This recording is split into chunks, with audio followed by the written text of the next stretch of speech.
बात करेंगे। आपको बता दें, पीपल्स डेमोक्रेटिक पार्टी की लीडर इल्तिजा मुफ्ती ने सीएम उमर सरकार और डिप्टी सीएम के बयानात पर पलटवार करते हुए कहा कि सरकार इस मामले पर गलत बयानी कर रही है। उन्होंने कहा कि असलम वानी और डिप्टी सीएम अवाम को गुमराह करने की कोशिश कर रहे हैं, जबकि हकीकत यह है कि सरकार धीरे धीरे जम्मू कश्मीर से उर्दू जबान को हटाने की तरफ कदम बढ़ा रही है। इल्तिजा मुफ्ती ने 9 जुलाई 2025 को रेवेन्यू महकमे की तरफ से जारी ऑर्डर पर सवाल उठाते हुए कहा कि आखिर डिजिटल रेवेन्यू रिकॉर्ड सिर्फ अंग्रेजी में रखने का फैसला क्यों लिया गया। उन्होंने इल्जाम लगाया कि उमर सरकार ने SRO 74 के साथ छेड़छाड़ की है, जिससे उर्दू की एडमिनिस्ट्रेटिव अहमियत को कम किया जा रहा है। उन्होंने याद दिलाया कि साल 2009 तक पटवारी और नैब तहसीलदार जैसे भर्तियों में उर्दू जानना जरूरी शर्त हुआ करती थी। इल्तिजा ने कहा कि उर्दू सिर्फ एक जबान नहीं बल्कि जम्मू कश्मीर की पहचान और विरासत का हिस्सा है और इसे कमजोर करने की किसी भी कोशिश का उनकी पार्टी मुखालिफत करती रहेगी।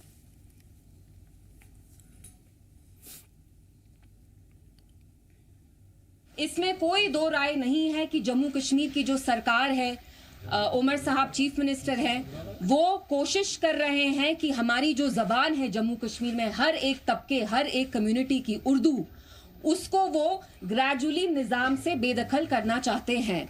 और ये बेदखल करने की का जो सिलसिला है वो आज नहीं, वो जुलाई 2025 में स्टार्ट हुआ, जब उमर साहब जो रेवेन्यू डिपार्टमेंट के हेड भी हैं, जो रेवेन्यू मिनिस्टर भी हैं, हेड करते हैं डिपार्टमेंट, उनने एक ऑर्डर निकाला, आज से हम जो भी डिजिटाइजेशन है, रेवेन्यू के सारे डॉक्यूमेंट्स हैं, उनको हम इंग्लिश में ही डिजिटाइज करेंगे। यानी उर्दू की जो डिजिटाइजेशन है, डिस्पाइट नोइंग कि जो भी हमारे रेवेन्यू के सारे रिकॉर्ड्स हैं इतने सालों से, 100 सालों से, वो सारे उर्दू में रहे हैं। तो सबसे पहले मैं उमर साहब से पूछना चाहती हूं कि आपने ऐसा ऑर्डर 9 जुलाई 2025 को क्यों निकाला एज रेवेन्यू मिनिस्टर, विच स्टेटेड कि आप डिजिटाइजेशन बस अंग्रेजी में करेंगे, उर्दू को आपने निकाल फेंका। NHPC सलाल प्रोजेक्ट में काम कर रहे ठेका मजदूरों का एहतजाज आज 14वें दिन भी जारी रहा। मजदूर अपनी मांगों को लेकर धरने पर बैठे हैं और NHPC इंतजामिया व मरकजी हुकूमत के खिलाफ नारेबाजी कर रहे हैं। मजदूरों का कहना है कि उनके साथ इम्तियाजी सलूक हो रहा है। उनका इल्जाम है कि उड़ी और दूसरी हाइड्रो प्रोजेक्ट्स में काम करने वाले मजदूरों को ज्यादा सैलरी और बेहतर सर्विसेज मिल रही है, जबकि सलाल के मजदूरों को अब तक PSR का फायदा नहीं दिया गया। एहतजाज कर रहे मजदूरों ने मांग की है कि उन्हें भी दूसरे प्रोजेक्ट्स के मजदूरों की तरह सामान, वेतन और सहूलत दी जाए। उन्होंने साफ कहा कि जब तक उनकी मांगे पूरी नहीं होंगी, उनका एहतजाज जारी रहेगा। हमारे आज 14 दिन हो गए यहाँ पे हमें स्ट्राइक करते हुए, तो अभी तक हमारे जो मसला है अभी तक क्लियर नहीं हुआ। हमारी जो मैनेजमेंट है उनसे भी बात हो रही है, लेकिन वो भी कहते हैं कि हमारे हाथ में नहीं है, ये हाई अथॉरिटी करेगी, जो ऊपर की मैनेजमेंट है फरीदाबाद में बैठी हुई वो करेगी। लेकिन अभी तक हमारा कोई भी मसला क्लियर नहीं हुआ है, इसलिए हम रिक्वेस्ट करते हैं बार बार आपके माध्यम से, जितने भी लोग जहाँ से आ रहे हैं, हमारे जो MLA साहब हैं उनसे भी रिक्वेस्ट है कि हमारे जल्दी से जल्दी जो मसला है इसको सॉर्ट आउट किया जाए। और हमारे जो CMD साहब हैं उनसे भी एक रिक्वेस्ट है आपके माध्यम से कि हमारे जो मसला है इस पर जल्दी से जल्दी कोई, हमारी मांग एक ही मांग है कि हमारा जो कश्मीर का मसला है, जो कश्मीर और जम्मू का जो इशू है, इसको सॉर्ट आउट किया जाए। वहाँ पे जो PSR दे रहे हो आप, वो चीज़ हमारे यहाँ पे प्रोजेक्ट शेड्यूल रेट है, वो जहाँ पे भी लागू किया जाए। और सेम NHPC एक है तो रेट भी एक होनी चाहिए। ये काफ़ी दिनों से हमारे जो NHPC contractual workers Salal dam में तपती, पहले धूप थी, अब बारिश देखो आप, तो उसमें ये बच्चे, हमारे बड़े भाई, हमारे जो बुजुर्ग यहाँ पे धरने पे बैठे हैं। धरना नहीं है, ये उनकी जेन्युइन डिमांड है। डिमांड क्या है कि जो उनके मिनिमम वेजेस हैं, अगर आप इसी की तर्ज पे उड़ी और श्रीनगर में अगर आप वेजेस ज़्यादा दे सकते हो, तो सलाल हाइड्रो इलेक्ट्रिक प्रोजेक्ट के वर्करों के साथ क्यों इतना भेदभाव कर रहे हो। किश्तवाड़ में एक आवाज़ जाती है सुनील शर्मा जी की, अमित शाह जी फ़ोन उठाते हैं और तुरंत काम हो जाता है। श्रीनगर में आवाज़ जाती है, अमरुद्दुल्ला साहब बोलते हैं, मैडम बोलती हैं, तो प्रधानमंत्री जी मन की बात में ये चीज़ें डाल देते हैं। ओ यार, हमारे इस इलाके की मन की बात कौन सुनेगा। इनके दुखड़े जो इनके चेहरों की मुस्कान जो खिल बुझ गई है वो कौन खिलाएगा? बांडीपोरा श्रीनगर रोड पर बाजीपोरा अजास इलाके में एंजल केयर स्कूल की एक बस सड़क हादसे का शिकार हो गई। बताया जा रहा है कि बस अचानक पलटकर सड़क से नीचे जा गिरी, जिससे मौके पर अफरा तफरी मच गई। बस में मौजूद बच्चे महफूज हैं। अभी तक किसी के संगीन जख्मी होने की इत्तला नहीं मिली है। हादसे की खबर मिलते ही अफसरान और मकामी लोग मौके पर पहुंचे और बच्चों को बाहिफाजत बाहर निकालने में मदद की।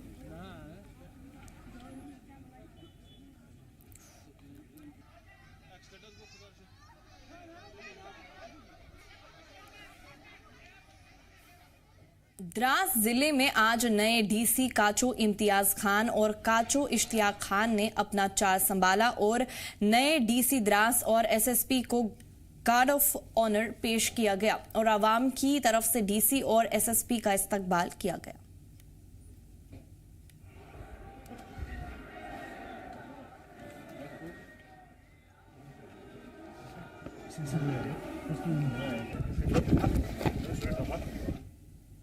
एलजी मनोज सिन्हा ने आज जम्मू के होटल एशिया में मुनक्किद book healer in exile untold story of prominent neurologist doctor Sushil Razdan के इजरा तकरीब में हिस्सा लिया। इस प्रोग्राम में समाज के मुख्तलिफ इलाकों से कई लोग मौजूद रहे।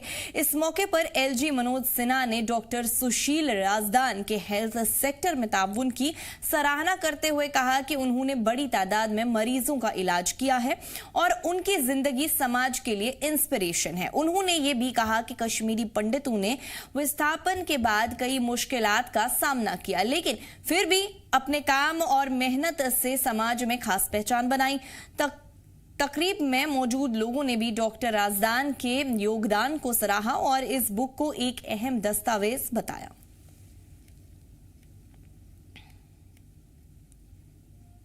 सेवा के इस भाव को कोई भी टूल आर्टिफिशियल इंटेलिजेंस का नहीं रिप्लेस कर सकता। एक डॉक्टर के पास अगर देखा जाए तो जो सबसे बड़ी संपत्ति या दौलत है वो उसके कर्मों का संचय होता है। जो उसने किसी को जीवन देने या किसी के जीवन को रूपांतरित करने में कामयाबी पाई है। और उस दृष्टिकोण से अगर देखेंगे आप तो डॉक्टर सुशील राजदान ने लाखों जीवन को स्पर्श किया होगा। पूरे समर्पण के भाव से ये सुनिश्चित किया होगा कि उनका मरीज स्वस्थ होकर अपने परिवार की देखभाल करे, समाज और राष्ट्र के विकास में भी योगदान दे। साथ ही मैं मानता हूँ कि इस पुस्तक का लिखा जाना इसलिए भी जरूरी था डॉक्टर साहब, क्योंकि समर्पण के साथ निस्वार्थ सेवा ये उसके साथ डॉक्टर सुशील राजदान ने अपनी जड़ों से जो विस्थापन का दर्द सहा है, ये सब एक साथ समाहित होकर के इस पुस्तक में आ सकते। गवर्नमेंट डिग्री कॉलेज पुंछ में पहली बार एक हाईटेक स्मार्ट क्लासरूम शुरू किया गया है, जिसका इफ्तिताह हवेली के एमएलए एजाज जान ने किया। ये पुंछ जिले का अपनी तरह का पहला डिजिटल क्लासरूम बताया जा रहा है। इस स्मार्ट क्लासरूम में जदीद इक्विपमेंट्स लगाए गए हैं, जिससे स्टूडेंट्स को पढ़ाई का बेहतर और आसान तरीका मिलेगा। एमएलए ने कहा कि इससे कॉलेज के करीब 1200 स्टूडेंट्स को नई टेक्नोलॉजी के साथ पढ़ने का मौका मिलेगा और उनकी पढ़ाई में बेहतरी आएगी। कॉलेज के टीचर्स और अफसरान ने इस पहल का इस्तकबाल करते हुए कहा कि इससे पढ़ाई का माहौल और बेहतर होगा और स्टूडेंट्स की पढ़ाई में दिलचस्पी भी बढ़ेगी। हमारा स्मार्ट क्लासरूम था जो पहले इसमें IFPD लगे हुए थे और आग शेलिंग के दौरान, ऑपरेशन सिंदूर के दौरान ये हमारा क्लासरूम लगभग टोटल डैमेज हो गया था और हमने अप्रोच करी थी ऑनरेबल MLA साहब से। तो जान साहब ने कहा कि इस रूम को मैं ऐसा अल्ट्रा मॉडर्न स्मार्ट क्लासरूम बनाऊंगा कि जैसे क्लासरूम IITs में होते हैं या जैसे क्लासरूम किसी अच्छी यूनिवर्सिटीज़ में हुआ करते हैं वैसा। तो वैसा ही इन्होंने ये हमें पूरा एक अल्ट्रा स्मार्ट क्लासरूम बना के आज कॉलेज के बच्चों को दिया। जो पुंछ में हमने जो क्लासरूम ऑपरेशन सिंदूर में डैमेज हुआ, शेल पड़े और बहुत बड़ा नुकसान कॉलेज को पुंछ को हुआ था। हमारे यहाँ के प्रिंसिपल जसप्रीत साहब ने जो लास्ट टाइम उन्होंने विज़िट किया तो इन्होंने कहा कि इसको थोड़ा सा बेहतरीन बनाइए। हमने कोशिश की कि इसको उस लेवल पे बनाएं कि मुझे लगता है स्टेट में ऐसे किसी कॉलेज में ऐसा स्मार्ट क्लासरूम नहीं होगा। तो जिस तरीके से मेरी कोशिश है कि पुंछ को एक मॉडर्न जो है वो बनाया जाए, उसको मद्देनज़र रखते हुए आज इस छोटे से पीरियड में पीडब्ल्यूडी डिपार्टमेंट ने बहुत बेहतरीन काम किया। हमारे पुंछ के एडब्ल्यू साहब और उनकी टीम ने बहुत बेहतरीन काम किया। जो हमारे एग्जिम साहब रिटायर हुए उन्होंने भी काम किया। आज उनकी भी याद हमें आई और कॉलेज में तमाम हमारे जो डीन साहब हैं, शमीम साहब हैं, प्रिंसिपल साहब तो हैं ही सबके हैं, उनकी भी बहुत बड़ी मदद रही। गर्मियों में इलेक्ट्रिसिटी कंजम्पशन बढ़ने से पहले पावर डेवलपमेंट डिपार्टमेंट ने पुंछ जिले में बिजली सिस्टम को मजबूत करने की तैयारी तेज कर दी है। इसी सिलसिले में सुपरिंटेंडेंट इंजीनियर कुलदीप राज ने जिले का दौरा करके करीब 25 रिसीविंग स्टेशंस का मुआयना किया। उन्होंने देखा कि बिजली स्टेशंस बढ़ते लोड को संभालने के लिए कितने तैयार हैं और कहीं कोई टेक्निकल कमी तो नहीं है। दौरे के दौरान उन्होंने अफसरान को हिदायत दी कि गर्मियों में लोगों को बगैर रुकावट बिजली मिले, इसके लिए वक्त पर मेंटेनेंस किया जाए और खराबी आने पर फौरन उसे ठीक किया जाए। उन्होंने ये भी कहा कि लोगों को बेदार किया जाए कि पीक टाइम में बिजली का कम इस्तेमाल करें ताकि सिस्टम पर दबाव कम और सप्लाई बेहतर तरीके से जारी रहे।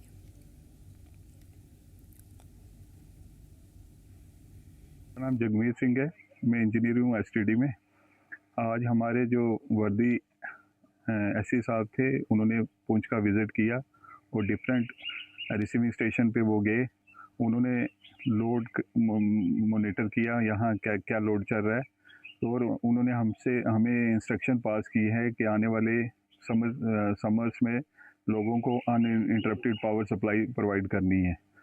उसके लिए उन्होंने सारा चेक किया, कैपेसिटी ट्रांसफार्मर्स की चेक की और उन्होंने इंस्ट्रक्शन पास की है कि आपने समर्स में मैक्सिमम पावर प्रोवाइड करनी है। जिला इंतजामिया कठुआ ने पुलिस के साथ मिलकर जिले में चल रहे नशा मुक्ति सेंटर्स की जांच की। इस कार्रवाई के दौरान बिना इजाजत चल रहे एक नशा मुक्ति केंद्र को सील कर दिया गया। एडीसी कठुआ विश्वजीत सिंह की अगुवाई में टीम ने पहले कठुआ शहर और फिर लखनपुर के एक सेंटर की जांच की। लखनपुर वाले सेंटर में 26 लोग भर्ती थे। जब ऑपरेटर्स से जरूरी इजाजत के कागजात मांगे गए तो वो कोई वैलिड दस्तावेज पेश नहीं कर सके।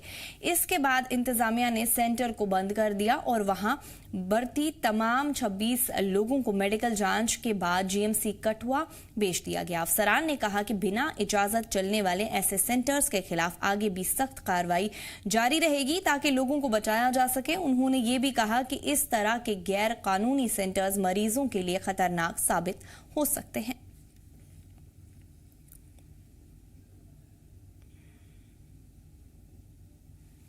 यहाँ कुछ स्पेसिफिक इनपुट्स थे तो हमने 2 जगह पे पूरी टीम के साथ हम गए थे। एक तो फिश पॉन्ड के पास था और एक यहाँ पर आए हैं अभी हम। तो टोटल कोई 26 के आसपास जो हमारे पेशेंट्स हैं वो पाए गए। हम उन्हें अभी फ़िलहाल फौरी तौर पर जीएमसी जो हमारा ITF सेंटर है वहाँ शिफ्ट कर रहे हैं। जो हमारे स्पेशलिस्ट डॉक्टर्स हैं वो इनका ध्यान रखेंगे और प्रॉपर जिसको जो भी चीज़ की ज़रूरत है वैसा हम उसको फैसिलिटेट करेंगे। सर ये क्या सेंटर इलीगल चल रहे थे, क्या पाया गया इसके बीच में? इसका कोई भी रजिस्ट्रेशन नहीं है। हमने फिर भी इसका पूरा चेकिंग कर रहे हैं, प्रोसेस ऑन है। हम इसका जो इसको रन कर रहा था उसको भी हम बुला के तो जितने भी कागज जो भी ज़रूरी डॉक्यूमेंट्स इसके लिए चाहिए होते हैं वो अगर फ़िलहाल तो इसका बस कुछ अभी मिला नहीं यहाँ पर, तो उसको समन किया गया है, उसको बुलाया गया है और जैसे ही अगर कुछ वो प्रोड्यूस करता है या कोई भी डॉक्यूमेंट उसके पास है वो उसको कहा गया है कि वो इमीडिएटली प्रोड्यूस करे। वैसे इसके पास कुछ नहीं तो we are going to seal it. Shopian में नशा मुक्त जम्मू एंड कश्मीर मुहिम के तहत इंतजामिया ने पुलिस के साथ मिलकर जैनापोरा के महलूरा इलाके में ड्रग्स से जुड़े लोगों के खिलाफ सख्त कार्रवाई की। इस दौरान कई इलीगल दुकानें हटा दी गई और एनडीपीएस मुकदमात में शामिल मुलजमीन के जरिए सरकारी जमीन पर लगाए गए चिनार के दरख्त भी हटा दिए गए। इंतजामिया का कहना है कि इस कदम का मकसद ड्रग्स तस्करी को सहारा देने वाले नेटवर्क को तोड़ना है। अफसरान ने कहा कि आने वाले दिनों में भी ऐसी कार्रवाई जारी रहेगी और लोगों से अपील की गई है कि नशे से जुड़ी किसी भी गैर कानूनी सरगर्मी की मालूमात इंतजामिया को दे। में हमने सुबह से 2 प्रॉपर्टीज पे जो डिमोलिशन स्टार्ट किया है। एक हमने हमारे यहाँ मेलहूरा में एक प्रॉपर्टी थी 31 मरला की, उसको हमने वहाँ पे जो पेड़ थे उसको काटे और जो प्रॉपर्टी थी वो हमने सीज की। यहाँ पे जो ये प्रॉपर्टी थी 4 दुकानें का एक स्ट्रक्चर था, ये भी एक एफआईआर में आया था, तो इसके खिलाफ भी हमने कार्रवाई की। बस मैसेज यही क्लियर है कि जहाँ तक आईसी के एक्टिविटी की बात है, लोगों को सही राह दिखाने की बात है, वहाँ सरकार तैयार है, लेकिन उसके साथ साथ अगर लोग बाज नहीं आए तो उनके खिलाफ ऐसी ही कार्रवाई होगी। इसमें जिनके खिलाफ एफआईआर हैं, जिनने प्रॉपर्टी बनाई है इस नाम पे, उनके खिलाफ सख्त से सख्त कार्रवाई होगी। डिमोलिशन, प्रॉपर्टी अटैचमेंट, आपने ड्राइविंग लाइसेंस का भी देखा होगा। हम सारे लगे पड़े हैं कि इस इलाके को हम साफ पाक रखें और जो समाज में ये बिद्दत है इस बिद्दत को दफा करें और जो हमारी आने वाली पीढ़ी है उनके लिए जो माहौल है वो साजगार बनाए और जो डेवलपमेंट हो, रियल सेंस में यहाँ पे डेवलप्ड हो और जो हमारे बच्चे हैं उनके लिए जो उनका मुस्तकबिल हो वो रोशनास हो। बांडीपोरा के एसएसपी एजाज जरगर ने बताया कि एलजी मनोज सिन्हा के 100 दिन के नशा मुक्त अभियान के तहत पुलिस ने जिले में ड्रग्स के खिलाफ कार्रवाई तेज कर दी है। पिछले 20 दिनों में पुलिस ने एनडीपीएस एक्ट के तहत 15 केस दर्ज किए और 13 लोगों को गिरफ्तार किया। मुख्तलिफ जगहों से चरस भी बरामद की गई। पुलिस ने 10 मरला जमीन पर लगी अफीम की फसल भी तबाह की और ड्रग्स के कारोबार से जुड़ी 2 जायदाद को जब्त करने की कार्रवाई शुरू की। इसके साथ ही कानून की खिलाफवर्जी करने पर 8 मेडिकल दुकानों को सील किया गया। एसएसपी ने कहा कि पुलिस सिर्फ कार्रवाई ही नहीं कर रही बल्कि लोगों में बेदारी भी फैला रही है। इसके लिए मजहबी लीडरान, स्टूडेंट्स और समाजी लोगों को भी मुहिम से जोड़ा गया है ताकि बांडीपोरा को नशा मुक्त बनाया जा सके।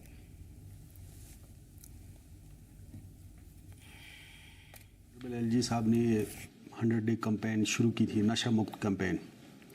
उसके तहत हमने यहाँ पे बांडीपुरा डिस्ट्रिक्ट में whole of the government approach के तहत बहुत इम्पॉर्टेंट और बहुत वाइडर स्केल पे ड्राइव शुरू की है। उसमें काफ़ी केसेस रजिस्टर हुए हैं। अभी तक 15 के करीब केसेस रजिस्टर हुए हैं। 13 ड्रग पेडलर्स को हमने अरेस्ट किया है with considerable amount of seizures हमने किए हैं, चरस पाउडर। उसके अलावा पॉपी कल्टीवेशन के खिलाफ भी एक ड्राइव किया है और तकरीबन 10 मरला के करीब जो लैंड थी जो पॉपी कल्टीवेशन के अंडर थी उसको डिस्ट्रॉय भी किया है with the assistance of other stakeholders, other departments. तो उसमें हमने एफआईआर्स भी रजिस्टर किए हैं कल्टीवेटर्स के खिलाफ। उसके अलावा जो प्रॉपर्टीज़ जो इलिसिट ड्रग ट्रेड से ड्राइव हुई थी उनके खिलाफ भी एक्शन लिया है और 2 के करीब प्रॉपर्टीज़ ऐसी जो मकान थे, इमूवेबल प्रॉपर्टीज़ थी, उनको हमने अटैच किया है। अप्रैल को ऑनरेबल एलजी साहब ने 100 डे कैंपेन। खबरों में आज इतना ही। आप देखते रहिए जी जम्मू कश्मीर लद्दाख। हमें दीजिए इजाजत।